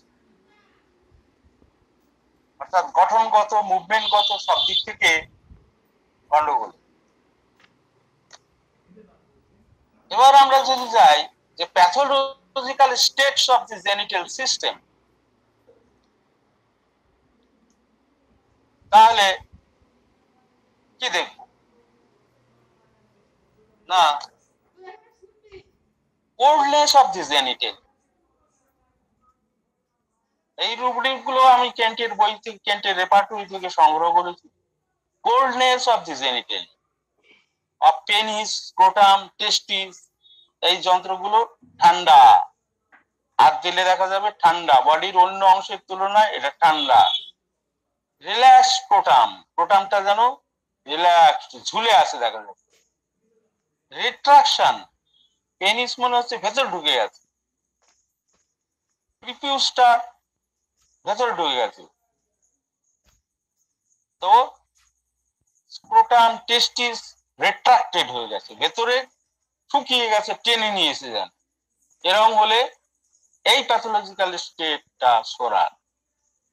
আবার যদি দেখা যায় যে সোয়েলিং অফ পেনিস, পেনিসের সোয়েলিং হয়েছে, প্রিপিউসের সোয়েলিং হচ্ছে, স্ক্রোটামের সোয়েলিং হচ্ছে, পারমোটিক কর্ডের সোয়েলিং হচ্ছে, টেস্টিসের সোয়েলিং হচ্ছে, এটা সাইকোসিস। তারপরে দেখি যদি সার্কোসিল মানে একটা সলিড টিউমার টেস্টিসে হয়েছে, এটা সাইকোসিস। একটা ইনফ্লামেশন যদি দেখি penis, glans penis, prepuce, scrotum, spermatic cord, testis, এইসবই যদি দেখি যে গনোরিয়া সাপ্রেশন থেকে হয়েছে, বুঝে নেব এটা সাইকোসিস। এপিডিডাইমিসের ইনফ্লামেশন হয়েছে, সাইকোসিস। কন্ডাইলোমেটা হয়েছে, যদি এই কন্ডাইলোমেটা সহজেই রক্ত বেরোয়, বুঝতে হবে এর সঙ্গে এটা শুধু সাইকোসিস নয়, সিফিলিস যোগ আছে। পেনিসে এই কন্ডাইলোমেটা হয়েছে, কলিফ্লাওয়ার লাইক গ্রোথ হচ্ছে, ফ্যান শেপেড গ্রোথ হচ্ছে, এটা গ্ল্যান্সের উপরে, পেনিসের উপরে, প্রিপিউসের উপরে, স্ক্রোটামের উপরে। হর্ন শেপেড ওয়াট হচ্ছে বা ফ্ল্যাট ওয়াট হচ্ছে জেনিটালিয়ার উপরে, এটা সাইকোসিস। টিউমার্স বিভিন্ন রকমের জেনিটালিয়াতে হতে পারে, পেনিসে হতে পারে, প্রোস্টেটে হতে পারে, স্ক্রোটামে হতে পারে, স্পার্মেটিক কর্ডে হতে পারে, টেস্টিসে হতে পারে, অর্কাইটিস হতে পারে, ক্রনিক এপিডিডাইমিস হতে পারে, সাপ্রেসড গনোরিয়া থেকে এটাও হতে পারে। এই সবই সাইকোসিসের লক্ষণ। কিন্তু যদি আমরা দেখি যে আলসার পেনিসের উপরে হয়েছে, ডিপ গ্যাংগ্রিনাস, পেনিসে একটা ব্লিডিং হচ্ছে, তারপরে হচ্ছে একটা স্যাঙ্কার হয়েছে, স্যাঙ্কার একটা আলসার, সিফিলিটিক আলসার, যার এলিভেটেড মার্জিন রয়েছে, সিজের মতন বেস রয়েছে, শক্ত লার্ডেসিয়াস বেস, শুয়োরের চর্বির মতন যার বেসটা রয়েছে, এবং পেনলেস আলসার, অনেক সময় ক্লিন কাট এজ হতে পারে, আবার অনেক সময় র্যাগেড এজও হতে পারে। তো এরকম আলসার গুলো অবশ্যই সিফিলিসের, এবং সিফিলিটিক গ্রুপের ওষুধের মধ্যে আমরা তো অবশ্যই পাই ফাইমোসিস, প্যারাফাইমোসিস, এগুলো সিফিলিটিক গ্রুপের মধ্যে পাইব। গ্যাংগ্রিন অফ পেনিস সিফিলিটিক বৈশিষ্ট্যের মধ্যে পাচ্ছি। সাপুরেশন আন্ডার দি প্রিপিউস অ্যান্ড টেস্টিস, যদি পুষ বেরোতে থাকছে প্রিপিউস থেকে টেস্টিস থেকে, অবশ্যই সিফিলিটিক বৈশিষ্ট্য। ইডিমেটাস সোয়েলিং যদি দেখি, টিউবারকুলার হবে। আবার টিউবারকলস যদি থাকে, যে গুটি গুটি টাইপের, পেনিসের স্পারমাটিক কর্ড টেস্টিসের উপরে যদি থাকে মধ্যে, তাহলে টিউবারকুলার বৈশিষ্ট্য। কিন্তু কন্ডাইলোমেটা সম্পর্কে আমি আগে বললাম যে সাইকোসিসের ক্ষেত্রে পেয়েছি। এবার কন্ডাইলোমেটা এমন ধরনের যদি হয় যে স্মেলিং লাইক স্টেল চিজ, মানে বাসি চিজের মতন গন্ধ যদি হয়, তাহলে কিন্তু সেটা টিউবারকুলার ভ্যারাইটির মধ্যে।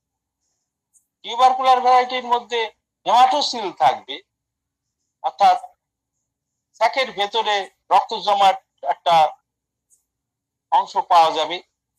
ভেরিকোসিল থাকবে, ভেরিকোস ভেনের যে প্রোল্যাপস থাকবে।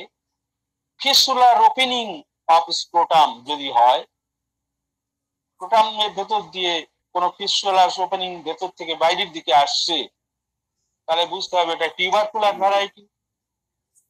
টেস্টিস এবং পেনিস, টেস্টিস সেক্সুয়াল এক্সেস হওয়ার পরে যদি দেখি যে অ্যাট্রোফি হয়ে গেছে, তাহলে এটা টিউবারকুলার ভ্যারাইটি। যেমন স্ট্যাফিসেগ্রিয়া, আইডিয়াম ইত্যাদি, মার্কারি, এইসবের মধ্যে এই মার্কারি, তারপরে এতে আছে অরামের মধ্যে আছে। হাইড্রোসিল টিউবারকুলার ভ্যারাইটির মধ্যে পড়বে। এবার যদি আমরা দেখি যে ফ্লাসিডিটি অফ পেনিস, পেনিসটা ফ্লাসিড, ল্যাক্স, এটা সোরার মধ্যে পাওয়া যাবে। কিন্তু যদি দেখি যে ইনডিউরেশন, শক্ত, গনোরিয়ার পরে সেটা শক্ত হয়েছে, তাহলে এটা সাইকোসিসের মধ্যে যাবে। গনোরিয়াল ব্যালানাইটিস, মানে ইউরেথ্রাল একটা বার্নিং পেন, সেক্ষেত্রে এটা সাইকোসিসের মধ্যে পড়বে। ইনডিউরেশন অফ টেস্টিস এবং স্পারমাটিক কর্ড যদি হয়, এটা সিফিলিসের মধ্যে থাকবে। আবার ইনডিউরেশন অফ টেস্টিস ডাইমিস, এটা আমরা দেখতে পাই সাইকোসিফিলিটিক গ্রুপের মধ্যে। যেমন আমরা দেখছি যে arsenic, aurum, medorrhinum, mercury, nitric acid, rhododendron, Spongia, এদের মধ্যে এই এপিডিডাইমিস, এটার একটা ইনডিউরেশন দেখতে পাচ্ছি। এবার আমরা যাচ্ছি আর একটা রুব্রিকে, যেখানে হচ্ছে এক্সট্রিম সেন্সিটিভনেস অফ জেনিটেলিয়া।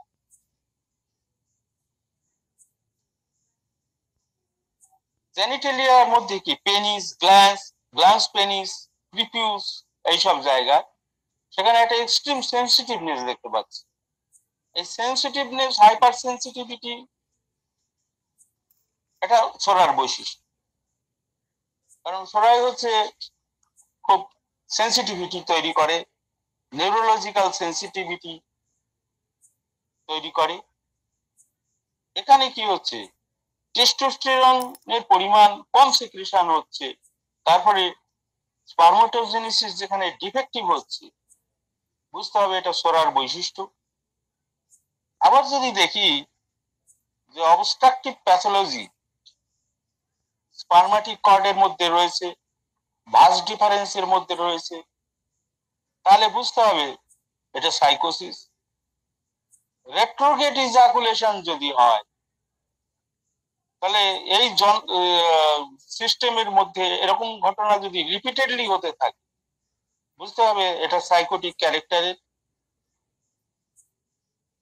আবার যদি দেখি ডিস্ট্রাকশন অফ স্পার্ম হতে থাকছে, ধ্বংস হচ্ছে, কি না আমরা অসের মুখে তো সাধারণত পুরুষেরা সেমেন ইজাকুলেট করে, সেখান থেকে ফ্যালোপিয়ান টিউবের মধ্যে ইউটেরাসের ভেতর এন্ডোমেট্রিয়াম থেকে ফ্যালোপিয়ান টিউবের মধ্যে জার্নি করে। তো এই জার্নির পথে যদি কোনো অংশে ডিস্ট্রাকশন হয়ে পড়ে, সে পিএইচ এর হেরফেরে হোক আর অন্য যে কোনো এনজাইমের প্রভাবে হোক, এটা বুঝতে হবে সিফিলিটিক বৈশিষ্ট্য, অর্থাৎ ডিস্ট্রাকশন হওয়াটাই সিফিলিটিক বৈশিষ্ট্য। আবার যদি টিউবারকুলার ভ্যারাইটিতে হয়, তাহলে আমরা দেখব কি এই জার্নিটা অস ইউটেরাস থেকে তো জার্নি হবে, তার আগেই ভ্যাজাইনাল ওপেনিং এর মধ্যেই সে অস পর্যন্ত পৌঁছতে পারছে না। এটা কারণ কি? কর্ডি হতে পারে। কর্ডির কারণে, CHORDE, কর্ডি। কর্ডি মানে downward bending of penis.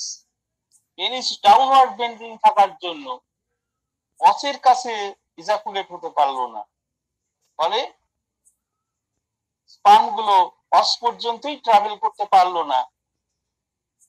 Hyper অ্যাসিডিটির কারণে, পিএইচ এর হাইপার অ্যাসিডিক প্রভাবে আবার সেগুলো ধ্বংস হয়ে গেল।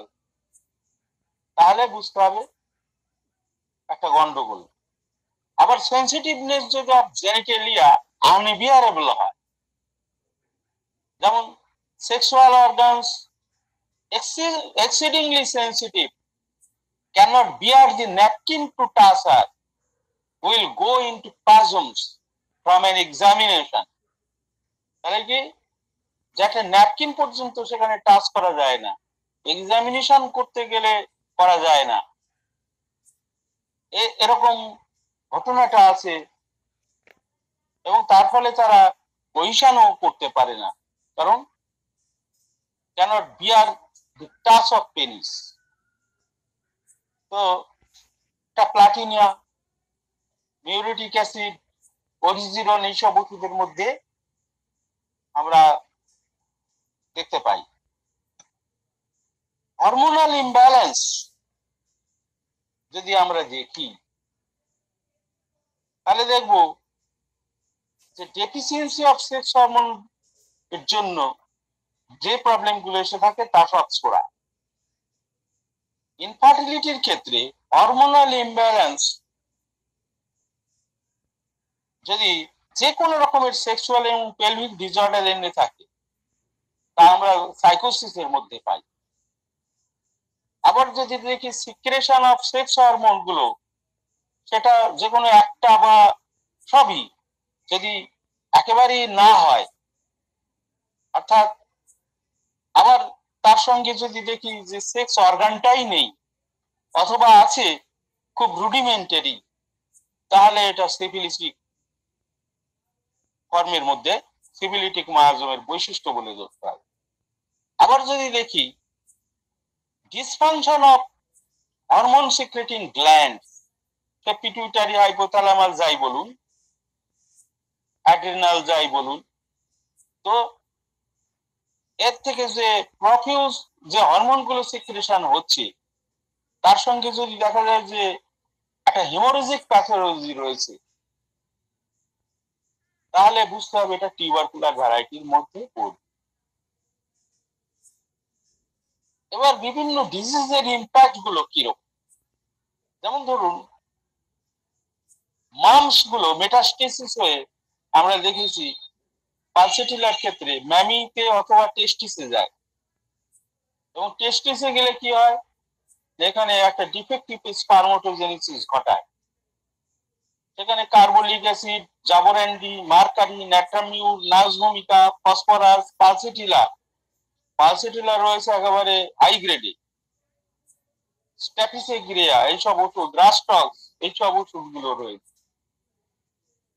আবার সাইকোসিসের ক্ষেত্রে আমরা দেখি যে গাইনোকোমাস্টিয়া অথবা কোন ম্যালিগন্যান্ট কেসের ক্ষেত্রে এক জায়গা থেকে মেটাস্টেসিস হয়ে টেস্টিকুলার অর্গানে চলে এসছে,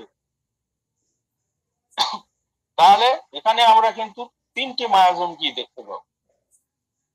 আবার যদি দেখি যে সিস্টিক ফাইব্রোসিস, যেখানে congenital bilateral absence of vas deferens, যেটা সিস্টিক ফাইব্রোসিসের প্রধান বৈশিষ্ট্য, যে দুই দিকেরই ভাস ডিফারেন্সটা নেই, জন্মগতভাবেই উধাও, যেটাকে সংক্ষেপে বলা হয় CBAVD। তো এই সিস্টিক ফাইব্রোসিস সিফিলিসের বৈশিষ্ট্য, কেননা কনজেনিটালি অ্যাবসেন্স বা সেখানে ডিস্ট্রয়েড হয়ে গেছে, কনজেনিটালি একটা ডিস্ট্রাকটিভ প্যাথোলজি আগেই কাজ করে গেছে। টিউবারকুলোসিস যদি রিপ্রোডাক্টিভ ট্র্যাক্টের মধ্যে হয় অথবা লাংস থেকে সেটা যদি এখানে আসে,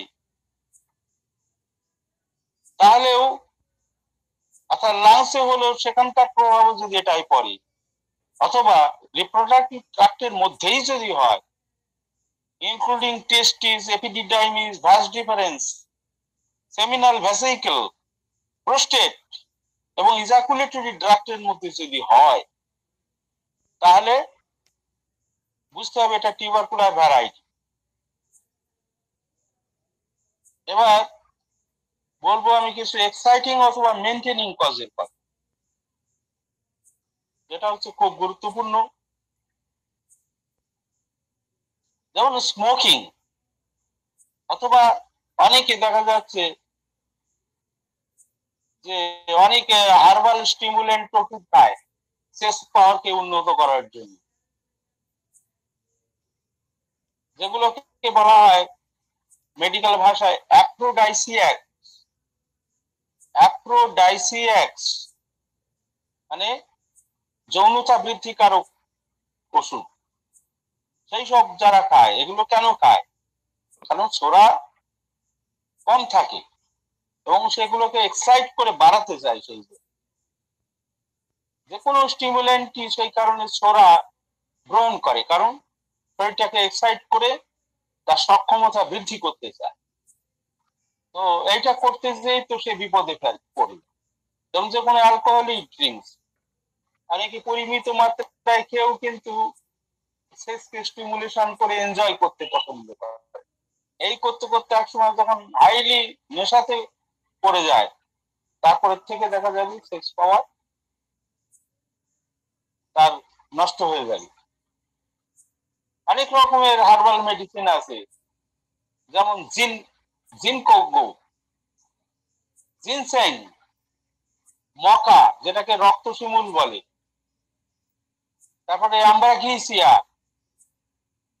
ক্যান্থারাইডিন, যেগুলো স্প্যানিশ ফ্লাই থেকে তৈরি হয়, এগুলো তো আমাদের ওষুধ হিসেবেও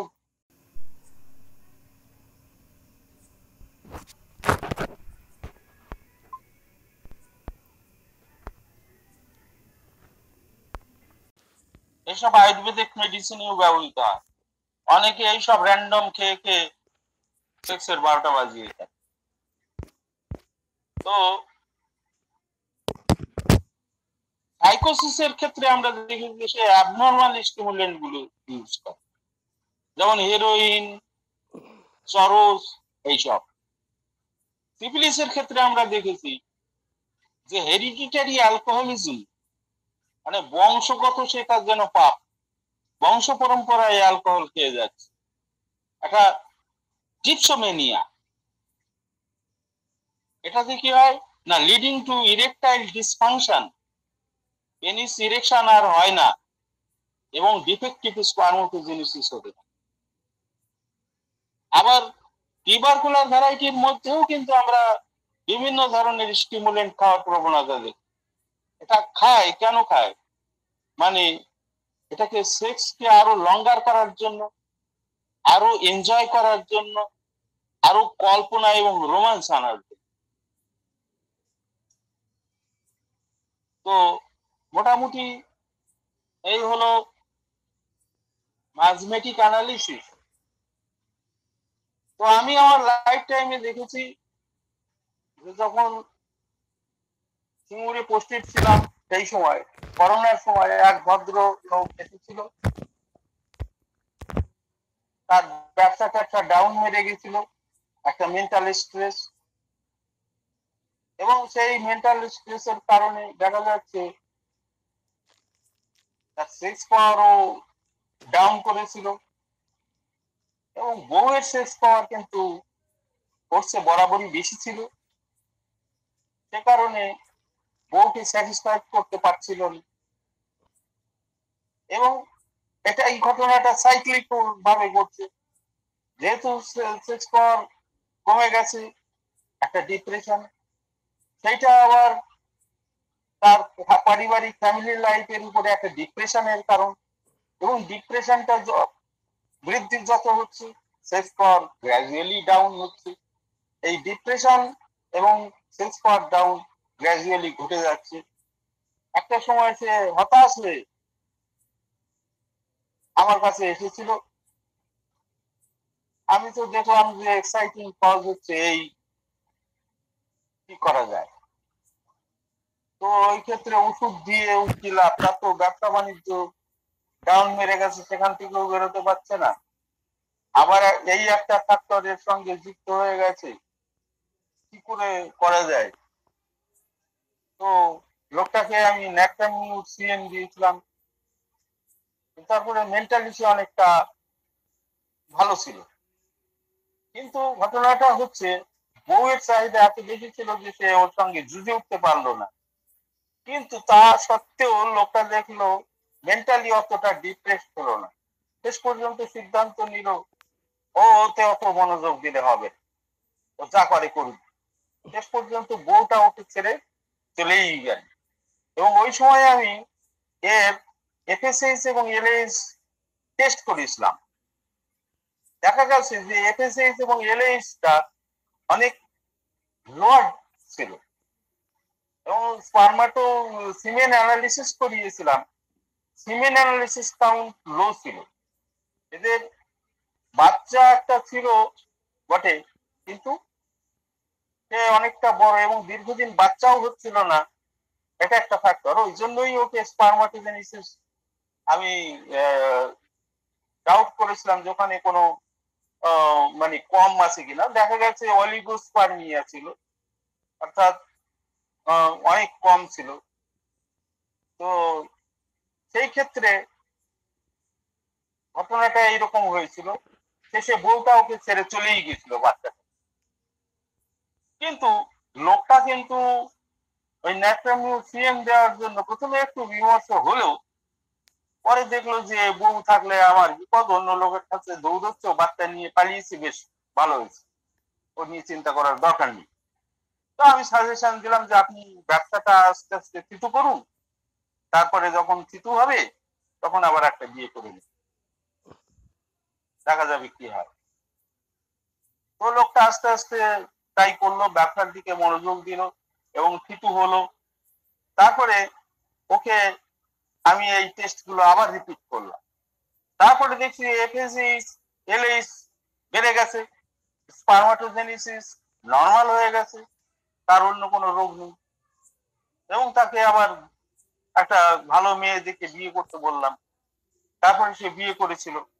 বিয়ে করার পরে দেখা গেল যে 6 মাস পরেই তার আবার বাচ্চা এসে গেল, এবং সেই বাচ্চাটা তাকে যত সম্ভব অ্যালোপ্যাথিক ওষুধ এড়িয়ে যেতে বললাম। তারপরে তার কিন্তু বাচ্চাটা খুব সুন্দর এবং হেলদি বাচ্চা হয়েছিল, যা আমাকে খুব আনন্দ দিয়েছে। তো আমরা দেখি যে স্ট্রেস কন্ডিশনে এই হরমোনগুলোর কি পরিণতি, এবং আমরা হোমিওপ্যাথরা কি করতে পারি, সেটা একটা কিন্তু খুব সুন্দর একটা উদাহরণ। সুতরাং আজকে আর উদাহরণ অনেক দেওয়ার আছে, কিন্তু আজকে আর দিচ্ছি না। আর একটা ক্ষেত্র একটু না বললেই আমার মন সন্তুষ্ট হচ্ছে না, সেটা হচ্ছে এক ভদ্রলোক, সেটা হচ্ছে কি যে খুব মানে ডেসপারেট সেক্সুয়াল ক্যারেক্টারে, তার চাহিদা অনেক, আর বউটা খুব লো টাইপের, এবং প্রথম থেকে তার সেক্স পাওয়ারটা কম ছিল, অত তার ইচ্ছা হতো না, ইচ্ছা শক্তি কম, এবং অল্প কিছুক্ষণ সেক্সুয়াল পজিশন করার পরে সে সহ্য করতে পারতো না বেশি, এবং সপ্তাহে একবারের বেশি করলে তার অসুবিধে হতো। তার শরীরটা দেখেই বোঝা যায় খুব ঢিলে ঢালা, সে খুব কর্মতৎপর ছিল না, স্লো ইন এভরিথিং, এবং স্লাগিশ টাইপের মহিলা, এবং চিন্তা ভাবনার ক্ষেত্রে অত শার্প বুদ্ধির অধিকারিণী নন। তো এরকম ক্ষেত্রগুলোতে আমরা দেখেছি। আর ওই লোকটাকেও আমার ট্রিটমেন্টে নিয়ে এসেছিলাম, তার সমস্ত সিমটম এবং এর সমস্ত সিমটম স্টাডি করে দুজনের দুটো ওষুধ এসেছিল। এর ক্ষেত্রে এসেছিল সিপিয়া, ওর ক্ষেত্রে এসেছিল মেডোরিনা। তো সিপিআর পেশেন্টটা, এই মহিলাটি দেখা গেছে যে আস্তে আস্তে তার সেক্স পাওয়ার বেড়ে গেছিল, এবং এরও বাচ্চা হচ্ছিল না, অর্থাৎ প্রথম বাচ্চার পরে আর দ্বিতীয় বাচ্চা আসছিল না। তারা একটা মেয়ে আছে বলে একটা ছেলে নেওয়ার জন্য খুব উৎসুক ছিল, কিন্তু 10 বছর হয়ে গেছে, এটা হচ্ছিল না। এবং মহিলাটিকে আমাকে বলেছিল যে ভদ্রলোকের অনেক সেক্স পাওয়ার, এবং সে আমার উপর অত্যাচার করে, একদম ডোলে পিছে, মানে ফিজিক্যাল টর্চার যাকে বলে সেটা করে, এবং অনেক সময় ধরে সে এটা চালিয়ে যায়। আমার সেক্স ইচ্ছা না থাকলেও চালিয়ে যায়, ফলে আমার খুব কষ্ট হয়, এবং আমার সেক্স সপ্তাহে একদিন হলেই ভালো হয়, কিন্তু এ রেগুলার আমার উপর এরকম টর্চার করে যাচ্ছে পশুর মতো, কি করা যায়? তখন আমি বলেছিলাম যে ওকে নিয়ে আসুন। তো ওকে মেডোরিনাম দেওয়া হয়েছিল, আর একে দেওয়া হয়েছিল সিপিয়া। তো সিপিআর পেশেন্ট বেশ উন্নত হয়েছিল, এবং সেক্স পাওয়ার বেড়ে গেছিল, তার শারীরিক এবিলিটি এবং ফিগারের মধ্যে যে ঢিলে ঢালা ভাব অনেকটা কমে গেছিল, এবং মেডোরিনামের পেশেন্টের মধ্যেও কিন্তু অনেকটা সংযত ভাব এসেছিল, তার যে অতিরিক্ত কামুকতা অনেকটা কম এসেছিল, এবং সেখানে সে একটা রিজন গিফটিংনেস দেখাতে পেরেছে। ফলে এই জুটির মধ্যে একটা অ্যাডজাস্টমেন্ট হয়, এবং তাদের একটা বাচ্চা এসেছিল। তো এ আরো অনেক উদাহরণ আছে। আজকে এই পর্যন্তই, সবাইকে ধন্যবাদ।